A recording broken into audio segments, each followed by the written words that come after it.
Para mas sexy ang hubog ng katawan, gumagamit na rin ang ilang celebrities ng waist trainer or corset.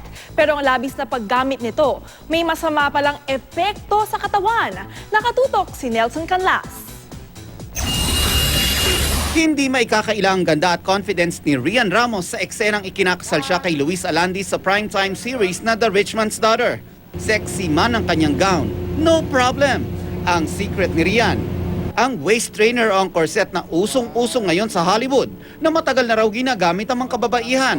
Pero lalo itong naging in nang mag-post ang mga Hollywood stars tulad ni Kim at Khloe Kardashian. Kaya naman sa Pilipinas, mga sexing celebrities, lalo pang napasexy, suot ang waist trainer. Ito, nung sinuot ko siya, parang napakadali niya lang isip. Parang, oh, yun lang pala yun. Pero sa kabila ng confidence na naidudulot ng waist trainer, may babala ang mga eksperto. Ang pagsusuot daw nito ng maraming oras ay makakapigil sa sirkulasyon o wastong daloy ng dugo sa katawan.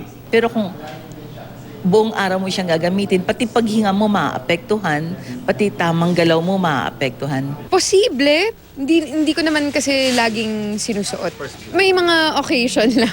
At dahil nga sinasaka lang nito ang inyong waist area, babalik pa rin ang dating korte ng inyong figura sa oras na hubarin ito. Wala pa rin daw kapantay ang tamang diet at exercise. Payo ng mga eksperto, sundin lang ang pinggang Pinoy.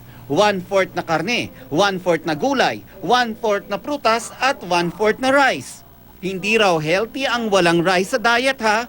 Ang source ng energy natin ay kanin. Huwag natin tanggalin yung kanin.